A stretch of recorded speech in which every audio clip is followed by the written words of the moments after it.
If you do read something by someone else, I'll give you one of these, and you put your name, their name, and the name of the poem. We'll have some of that tonight, I'm sure. And this is the opt-in email list. It's going to be up here, so maybe during the break. I only send out one email a week unless I make a mistake. I have to correct myself. So those are there for later on. And let me just make sure that I go through my countdown list. Oh, tonight's theme, besides honoring Marcia Campbell, is Amazing Grace, which is connected to Black History Month, but Amazing Grace was the phrase we used, and I don't think we need the light condom on because I have the camera framed correctly or pretty well. So I think that's it. I don't think there's anything else. So, without further ado, let me see who's... Oh, Hal Robbins, you are the keynote. Cell phone. Huh? Cell phone. Oh, yeah, the cell phones. Please put them in the position that is off for propriety's and grace's sake. Let me do that right now and demonstrate like a good teacher should or shall or does. Always show the students what you want them to do, so that way they hear you say it, they watch you do it, then they see the other person right next to them doing the thing, that everything is, and then they have a very good chance of following directions. Not a complete chance, but a good chance. The wisdom of a teacher. Yes. Explain, show, I do, we do, you do. That's what they used to say. All right, so let me just go over this really quickly. So Hal Robbins is our keynote. Then we have JJ, Edward, David, Jerry, Wendy, Alice, Al, Owen, Kathleen, Danny Boppers, that's me, Richard, Robert, and we also have Stephanie Manning in there, who I forgot to put on in a place. So she'll be coming on between Al and Owen, just so she knows, and you know, and I know that you know, I know that you know, I know that you know. Yeah. So, Mr. Howell, would you kindly come up, please? Could you put me on there somewhere? I come back. Yes, I got you on now. Thank you. Well, thank you for that. The poet John Milton wrote two opposing poems, Il Penseroso, about the pleasures of melancholy, a subject in which he, a Puritan poet, found pleasure, and L'Allegro, about the pleasures of being happy. But of course, happiness to a 17th century Puritan poet isn't necessarily a tailgate party. Darn it! As you will see, because that's what I'm going to say for the keynote in keeping with the Amazing Grace theme.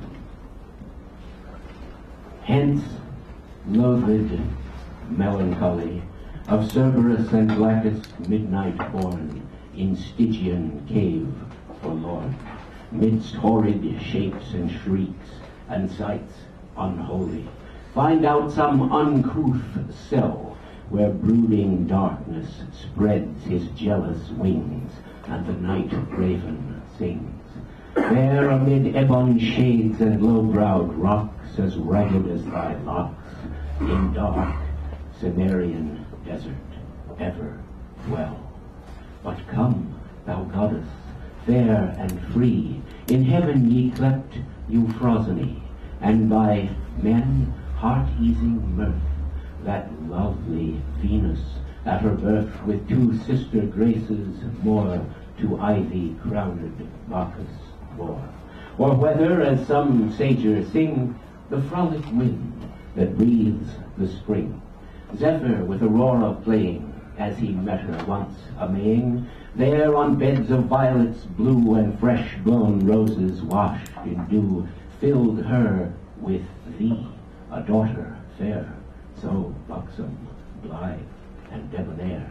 Haste thee, nymph, and bring with thee jest and youthful jollity, pranks and quips and wanton wiles, nods and becks and wreathed smiles, such as hang on Hebe's cheek, and love to live in dimples sleek, sport that wrinkled care derides, and laughter holding both his sides.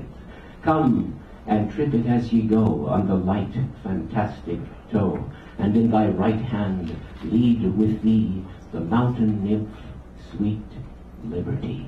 Or if I give thee honor due, Mirth, admit me of thy crew, to live with her, and live with thee in unreproved pleasures free. To hear the lark begin his flight, and singing startle the dull night from his watchtower in the skies, ere the dappled dawn doth rise, there to come in spite of sorrow, and at my window bid good morrow, through the sweet briar or the vine, or the twisted eglantine, while the cock with merry din scatters the rear of darkness thin, and to the stack or the barn door proudly struts his dames before. Oft, listening how the hounds and horn clearly rouse the slumbering morn from the side of some hoar hill, through the high wood echoing shrill. Sometime walking, not unseen, by hedgerow elms on hillocks green, straight against the eastern gate, where the great sun begins his state, robed in flames and amber light, the clouds in thousand liveries dight, while the ploughman, close at hand, whistles o'er the furrowed land, and the milkmaid singeth blithe, and the mower whets his scythe, and every shepherd tells his tale under the hawthorn in the dale. Straight mine eye hath caught new pleasures, whilst the landscape round it measures russet lawns and fallows grey, where the nibbling flocks do stray, mountains on whose barren crest the labouring clouds do often rest, meadows trim with daisies pied, shallow brooks and rivers wide, towers and battlements it sees, bosomed high in tufted trees, where perhaps some beauty lies, the cynosure of neighbouring eyes. Hard by, a cottage chimney smokes from betwixt two aged oaks, where Corydon and Thyrsis met, are at their savoury dinner, set with herbs and other country messes, which the neat-handed Phyllis dresses, and then in haste her bower she leaves, with Festivus to bind the sheaves. Or if the earlier season lead to the tanned haycock in the mead, sometime in secure delight the upland hamlets will invite, when the merry bells ring round and the jocund rebecks sound, to many a youth and many a maid dancing in the checkered shade, whilst young and old come forth to play on a sunshine holy day, till the livelong daylight fail. Then to the spicy nut-brown ale, with stories told of many a feat, how fairy mab the junkets eat. She was pinched and pulled, she said, while he by friar's lantern led, tells how the drudging goblin sweat to earn his cream bowl duly set, when in one night, ere glimpse of morn, his shadowy flail hath threshed the corn, that 10-day labourers could not end. Then lies him down, the lubber fiend, and stretched out all the chimney's length, basks at the fire his hairy strength. Then crop full out of doors he flings, ere the first cock his matin rings. Thus done the tales, to bed they creep, by whispering winds, soon lulled asleep. Coward cities please us then, and the busy hum of men, where throngs of knights and barons bold in weeds of peace high triumphs hold, with store of ladies whose bright eyes rain influence, and judge the prize of wit or arms, that both contend to win her grace, whom all commend. There let Hymen oft appear, in saffron robe, with taper clear, with pomp and feast and majesty, with mask and antique pageantry, such sights as youthful poets dream on summer eves by haunted stream. Then to the well-trod stage anon, if Johnson's learned sock be on, or sweetest Shakespeare, fancy's child, warble his native wood notes wild, and ever against eating cares lap me in soft Lydian airs, married to immortal verse through which the meeting soul must pierce, in notes with many a winding bout of linked sweetness long drawn out, with wanton heed and giddy cunning, the melting voice through mazes running, untwisting all the chains that tie the hidden soul of harmony, that Orpheus' self might heave his head from golden slumber on a bed of heaped Elysian flowers, and hear such notes as falling on the ear of Pluto would have quite set free his half-regained Eurydice. These delights, if thou canst give, mirth with thee I mean to live. Hal Robbins. All right.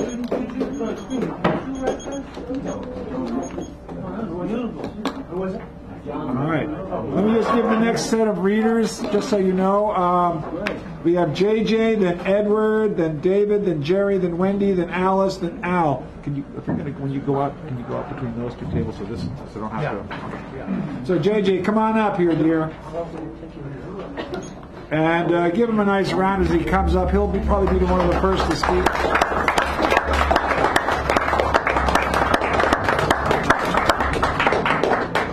I must be in heaven, all these beautiful faces. At any rate, many of you, or most of you, knew Marcia Campbell. And in brief, I will only say that she was a force in my life, too. And Dan Brady, I want to thank you for putting this whole forum together. And you've done it so well these many years. Thank you. And I think we should give him another hand, huh? I already have two. Thank you.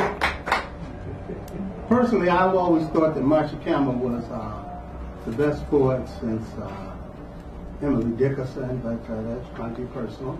But at any rate, I think she's due a song.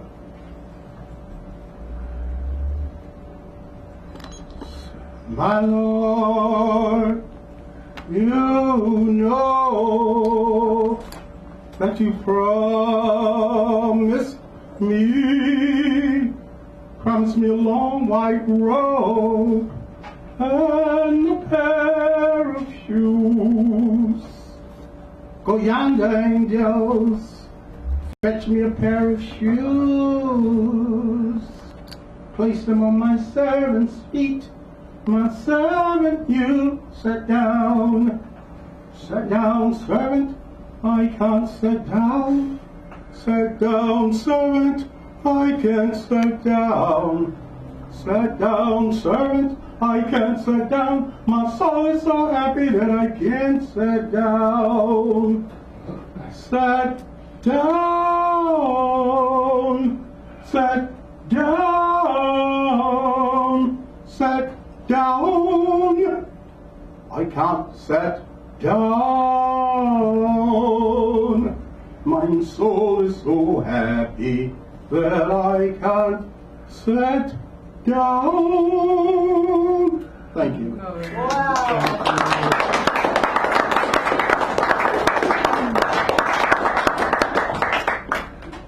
Before Marcia Campbell came in sight performing at open mics, Stevens and Sons played baseball to crowds gathered across Campbell Street watching John George hitting home runs, most often getting the tree before the sun went down. The long ball landing on Diamond Star roof gave extra pleasure to mannish girls wearing fangs and red lipstick, not knowing the high price to be paid for being Piper hot and teapot frisky. Like the Chicago fire in 1879, wooden homes on Artesian Street burned down one night. The incident set folks talking about a supposed blue fortune, and as a result of the fire, thieves in the hood were blameless thereafter. The very pretty Polly, a sister of a friend, fared much worse at the hands of a jealous boyfriend. And in remembrance of pretty Polly, I asked that her name be added to this requiem for Marcia Lynn. Chicago Bulls entered the picture when long ball George got Bulls' attention at a basketball prospect. This raised Campbell Street from a backwater block to a possible historic district if the story ever leaked out. That's what I would suggest and petition whenever the Congress comes back into session and takes care of business. While the stockyards grew feeding the country, from North Carolina came a lad to town, placed Chicago on his shoulders, and produced the greatest economic boom the city ever seen. In the same breath, black folks were pushed from Paulina Street to Pulaski Road to build a stadium big enough to fit his shoes. Michael Jordan made Chicago famous. A Pharaoh in his own time. He came, he saw, and he conquered. The poor, not so much. Soldiers, soldiers, rank and file of the Lord, protect our family and world from the Holocaust. Make us neighbors come together in prayer. Save our children from the enemies. The word went out to all believers, God's method for picking winners whose time had come. The meek shall inherit the earth. Black Panthers not to be forgotten.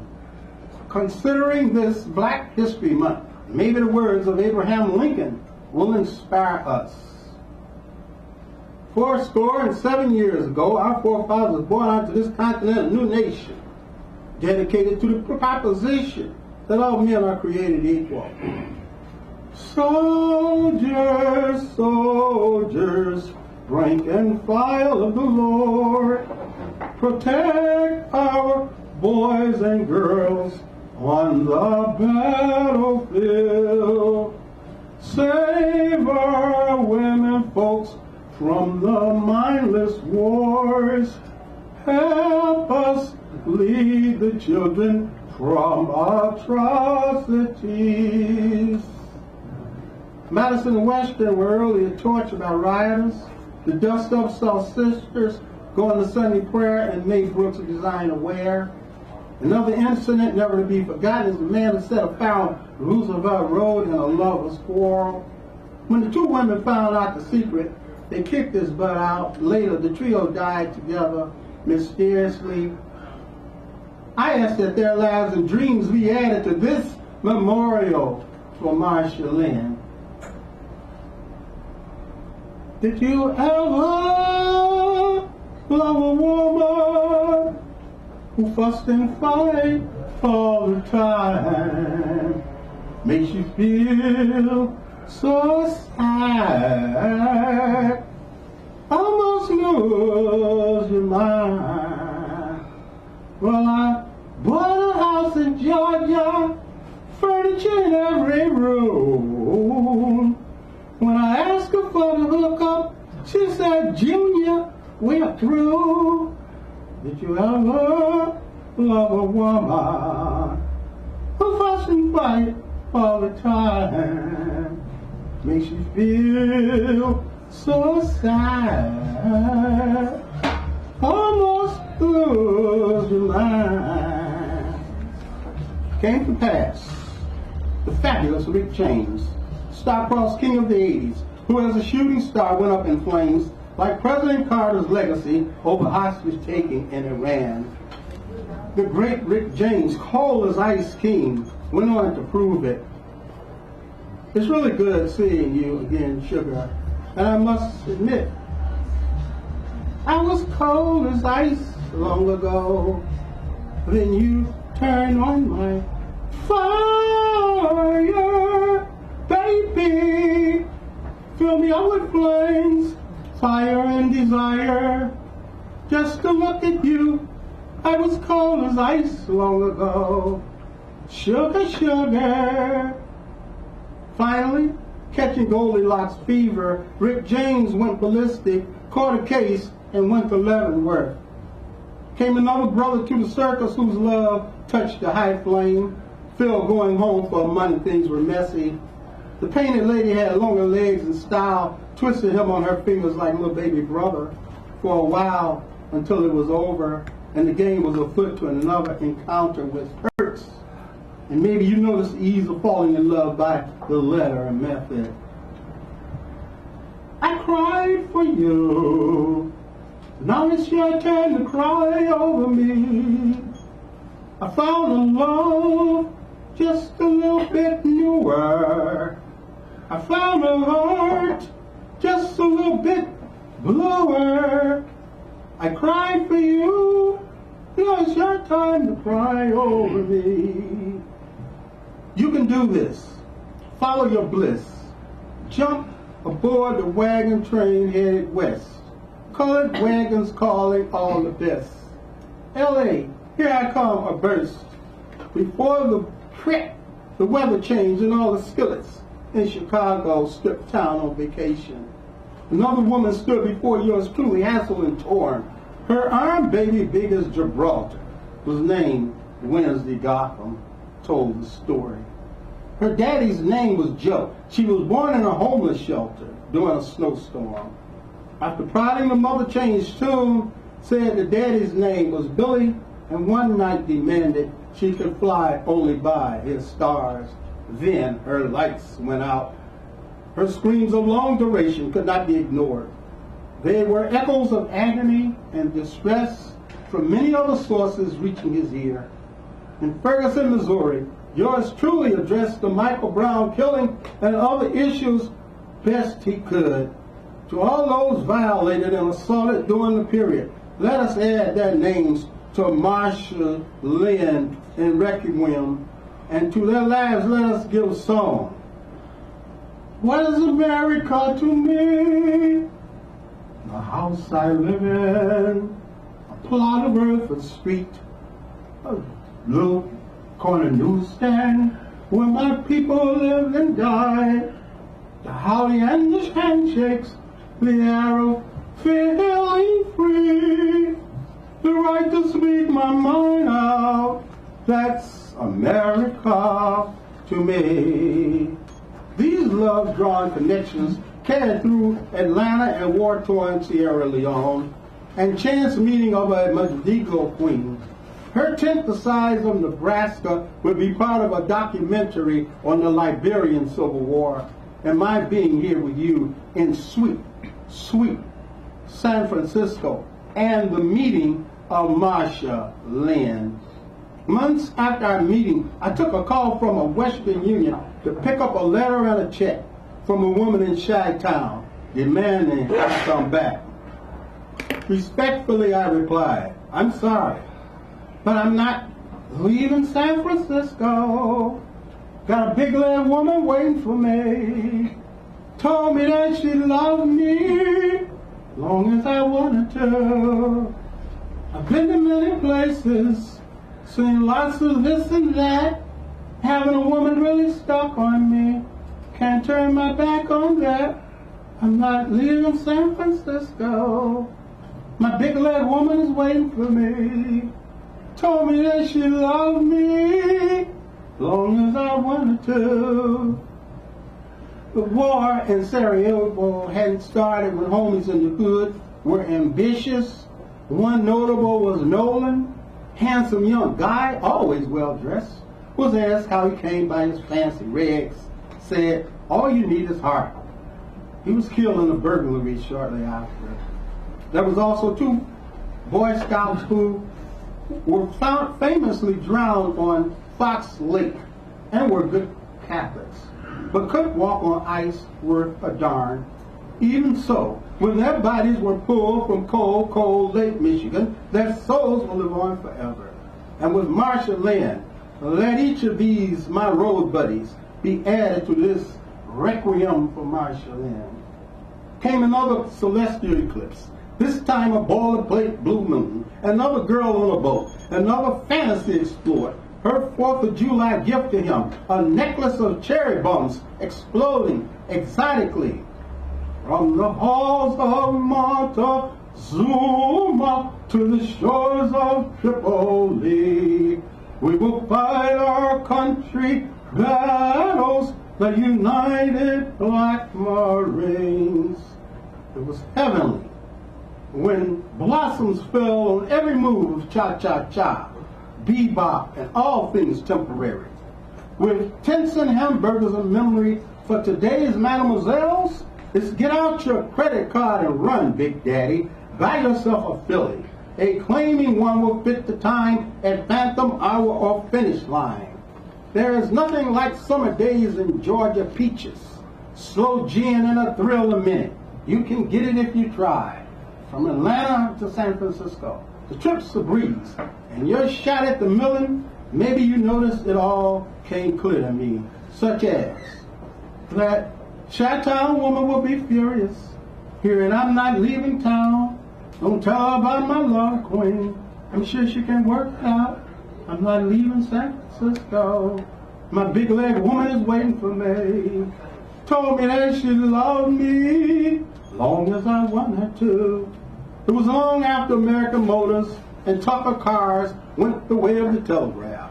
That's when Marsha Lynn and J.J. Rush flew. Sorties. Thank you. J.J. Rush.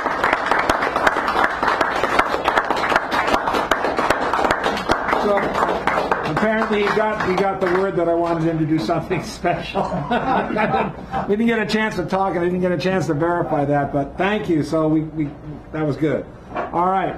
So we have Ed, then David, then Jerry, then Wendy, then Alice. So Edward, my cue, why don't you come on up here, please? Give him a nice round as he does so.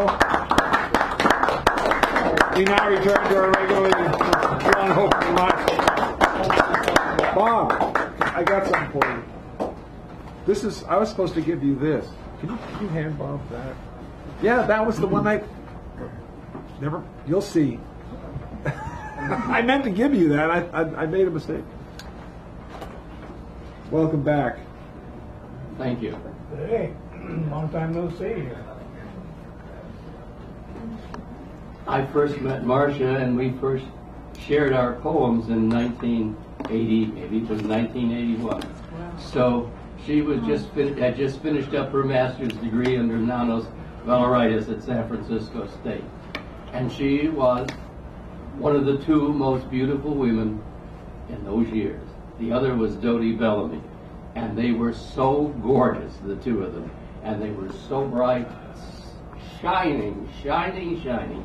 And Marcia and I and JJ have been friends for a number of years, and in recent years too.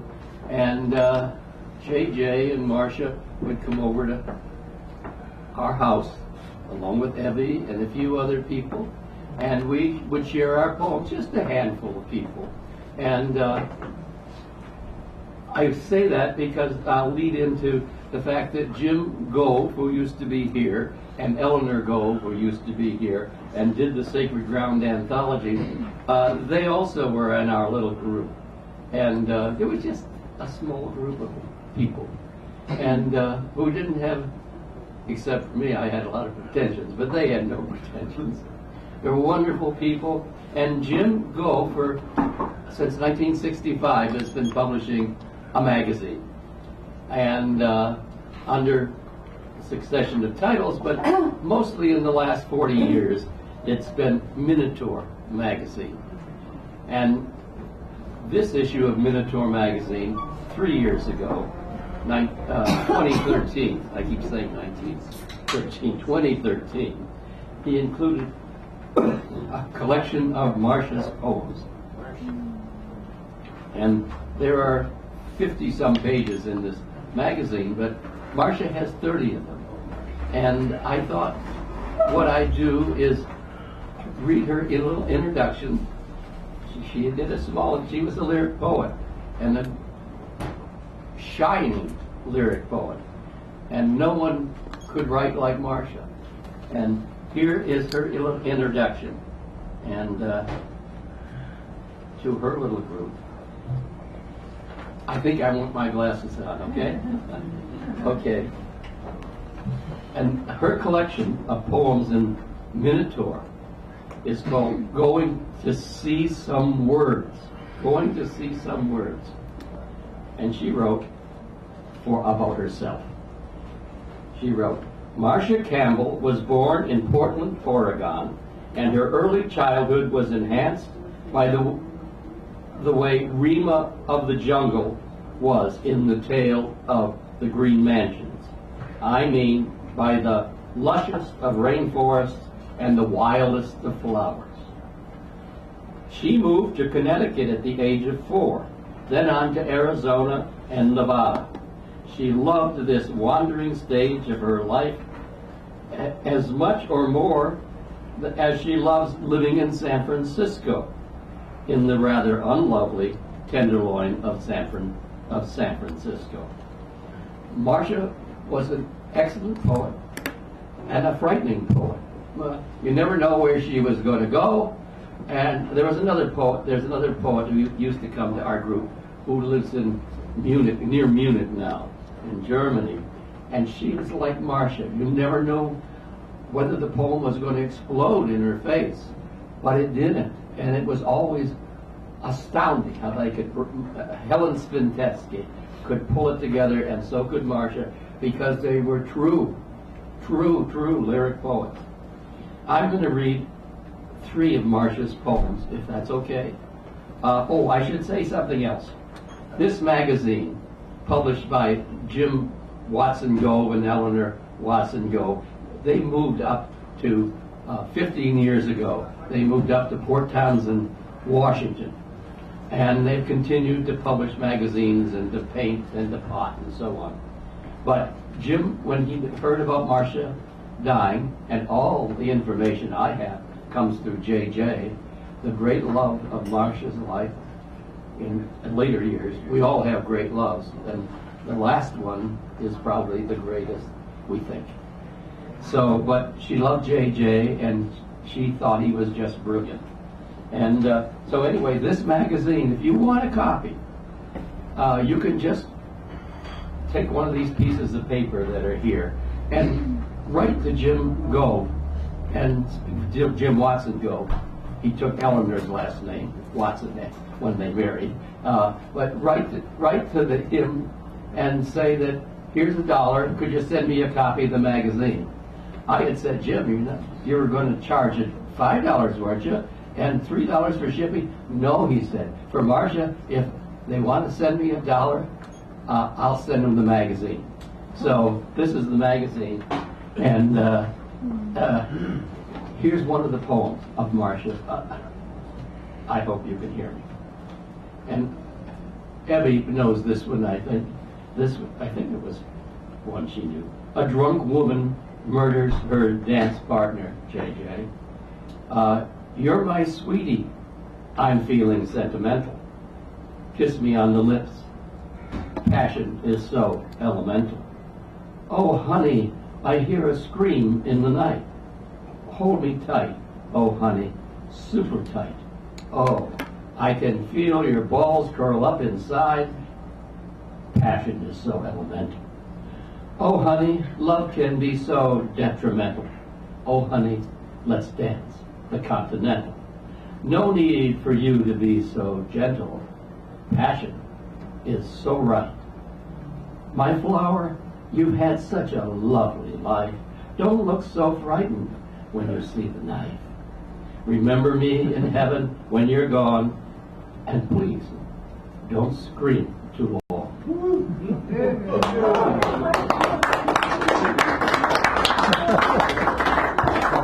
Well, Marcia could really, she could really write, and there were no stops sometimes. And sometimes I would think, oh, she's not going to read that out. Oh, she did. This is to a dead mother. She had quite a life. To a dead mother. The Bible says that suicide is murder on the ladder of the dead. I believe Dante made the belief popular.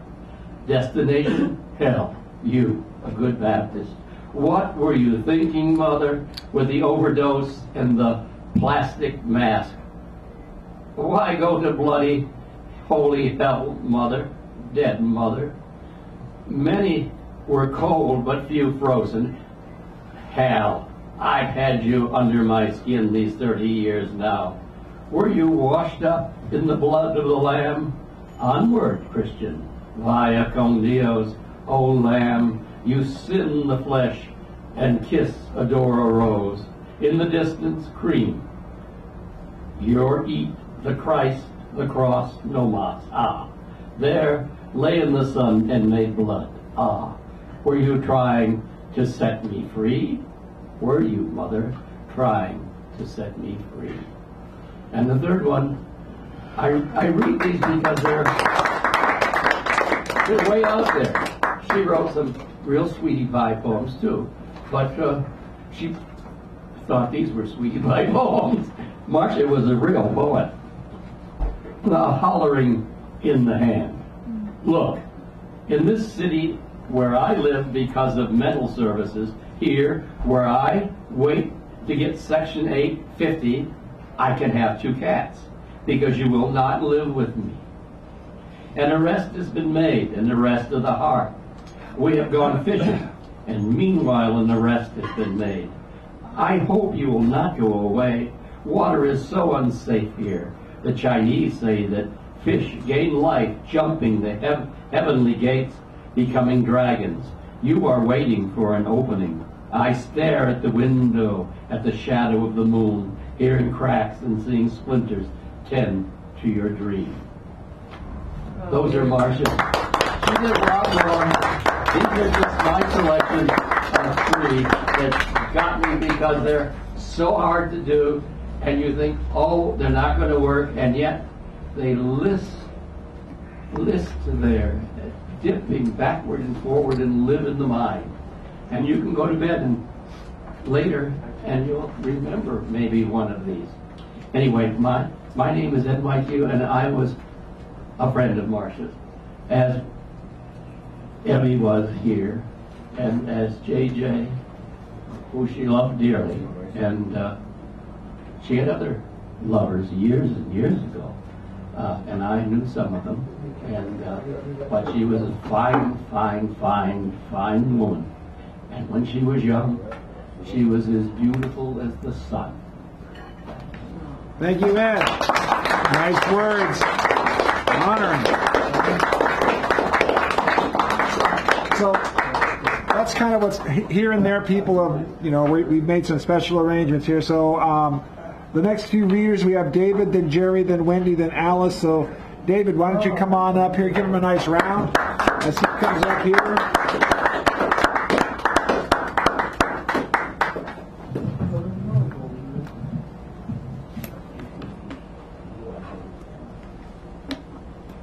Thanks. It's great to be here with all of you. This is just my second time here.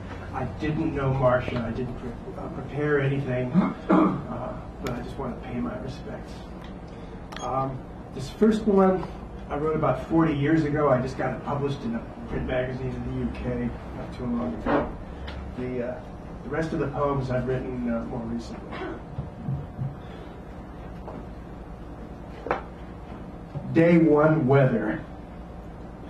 Reading ancient texts spindles, tired goddess warms her lips to wet him down 5 years with smell, her lips wrapped up in fog.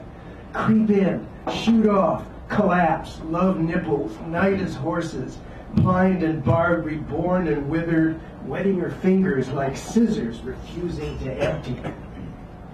Grass above the belly 11 years ago, what a long kiss, removed and spread till sleep and smoky, raindrop warriors fast inside the shell.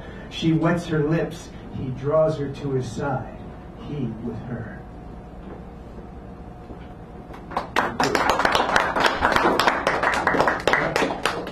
The last poems I've written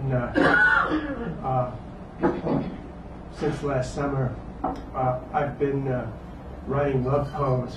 I've written other stuff, but I've been writing love poems since I met my girlfriend last spring. In July, a poet I know, maybe you know, Mary Marcia Casoli, hosted a Pluto Poetry Fest on the night the New Horizons probe encountered the now dwarf planet Pluto. And I wrote this next poem for that occasion. New Horizons. I lightly touch your face. Neuron oceans blossom, motionless cirrus music. Nothing dissolves the snowflake or clears the dead, the stratosphere, the microsecond. Dogwood glacier lights our fragment lips. Kiss thought, kiss dark time, darker still. Kiss falling leaves, kiss ocean dust. Photon rhythms caper in my wrist. Exhausted lips I know explode your metal dust that waits for maybe atmosphere, maybe nothingness, maybe energy. We watch time so far away. My still fingers touch you. Everything is weeping, small and slow and cold.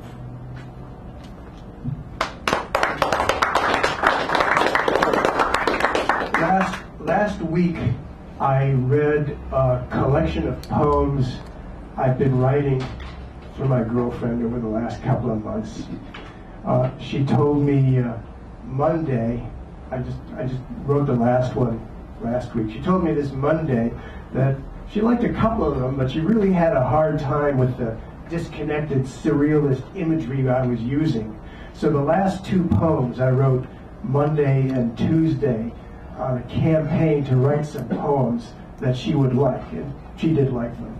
So the first one is called Walking Silent.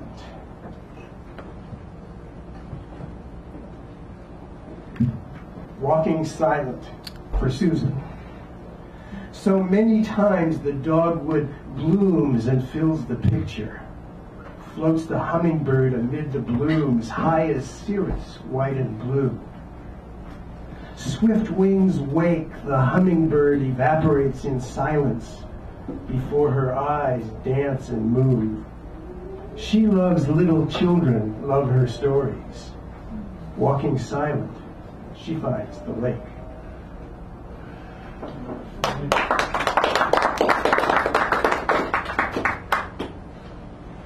And the last one I wrote yesterday. Sonnet for Susan. We dance as if we never did and always will.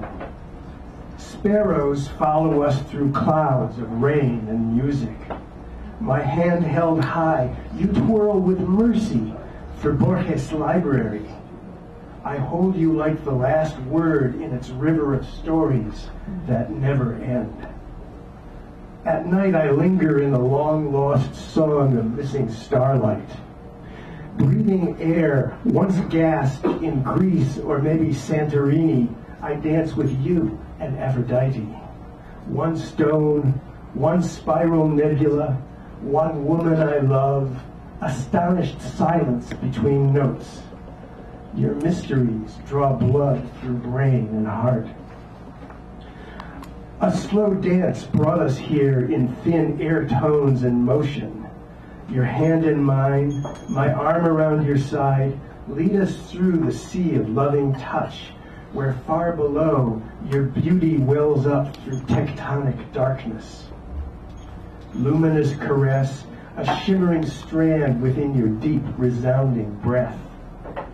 Among a billion stars, your kiss is my Polaris, guiding me to soft land on your star near dawn. Thank you. Thank you. David Zeltzer. All right. All right, so let me just read the next 4 or 5. We have Jerry, then Wendy, then Alice, then Al. And I think Stephanie left. Did she? Yeah. Because I was going to. She had to leave early. Okay, I didn't know how early, so I goofed that up. I apologize. All right, so Jerry, come on up. Give him a nice round, please.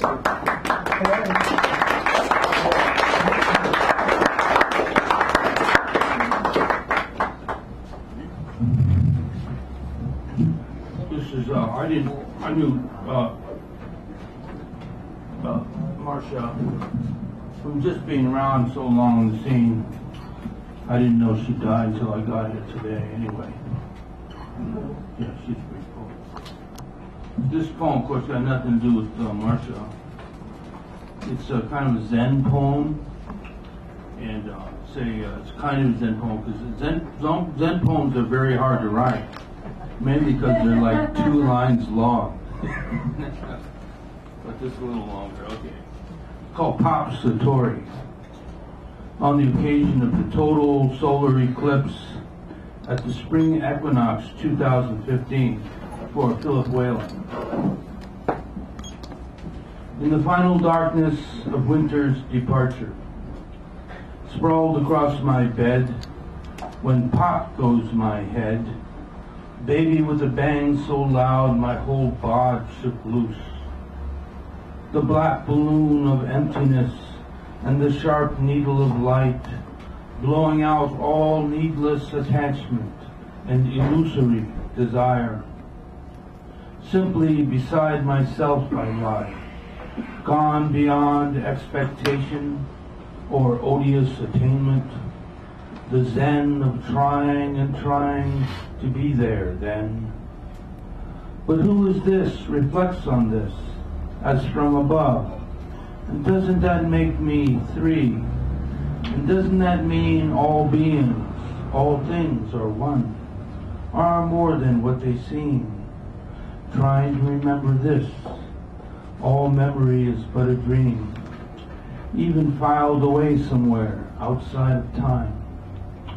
But in that 16th of a second, in the deepest sense, in its essence, all was but a bodiless blackness in the round, the very picture of emptiness, where you paint your cake and eat it too, where even without a window, spring jumps in, with its wordless teaching everywhere I turn, an offering I can't refuse, a cup of wonderful, brimming with quiet happiness, fruit of true effort, of standing up in my own light, and as a magic shield of virtue, good deeds and kind words, pure thoughts and chaste conduct, hopefully holding up my end of the world with my own 2 heads, the white egg and the black egg, finding a nest where I can take my rest,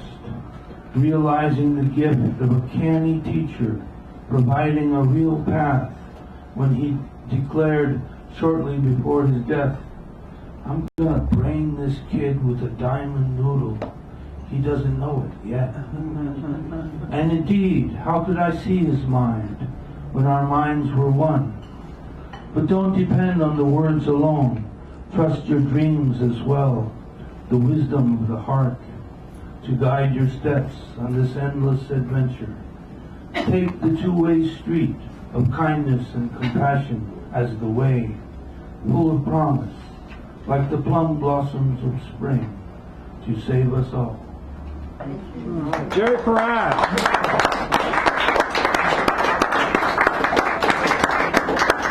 Who is the host of the once a month poetry thing at Bird and Beckett still, right? Yeah. Okay, so that's first Monday? First and third. First and third Monday, so that's another venue to check out if you haven't seen it. I haven't been there a while, but it's good. All right. And now, Wendy Walters is going to come up here doing something a little special. We have Alice, then Al, then Owen, then Kathleen, then me, then Richard, then Robert. So give her a nice round, please.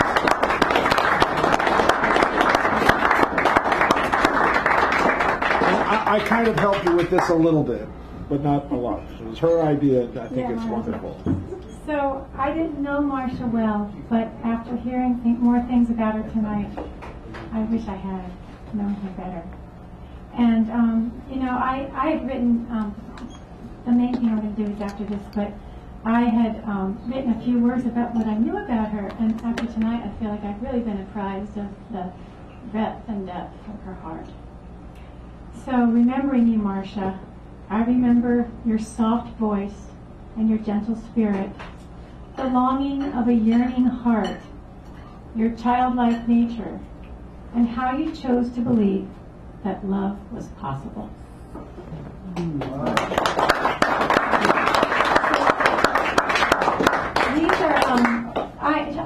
her CDs of her singing, and I picked 2 songs that I could tell the words, and I transcribed them, very different from each other. One with the longing heart, longing for love, and one with the joy of love. And so I thought I'd share that with her. These were songs. So she wrote poetry and sang songs that she wrote her own lyrics to. Good. This first one is called Talk to Me Like the Rain.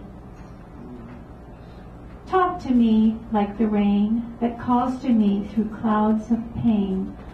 I can hardly sing without you as I long for yesterday.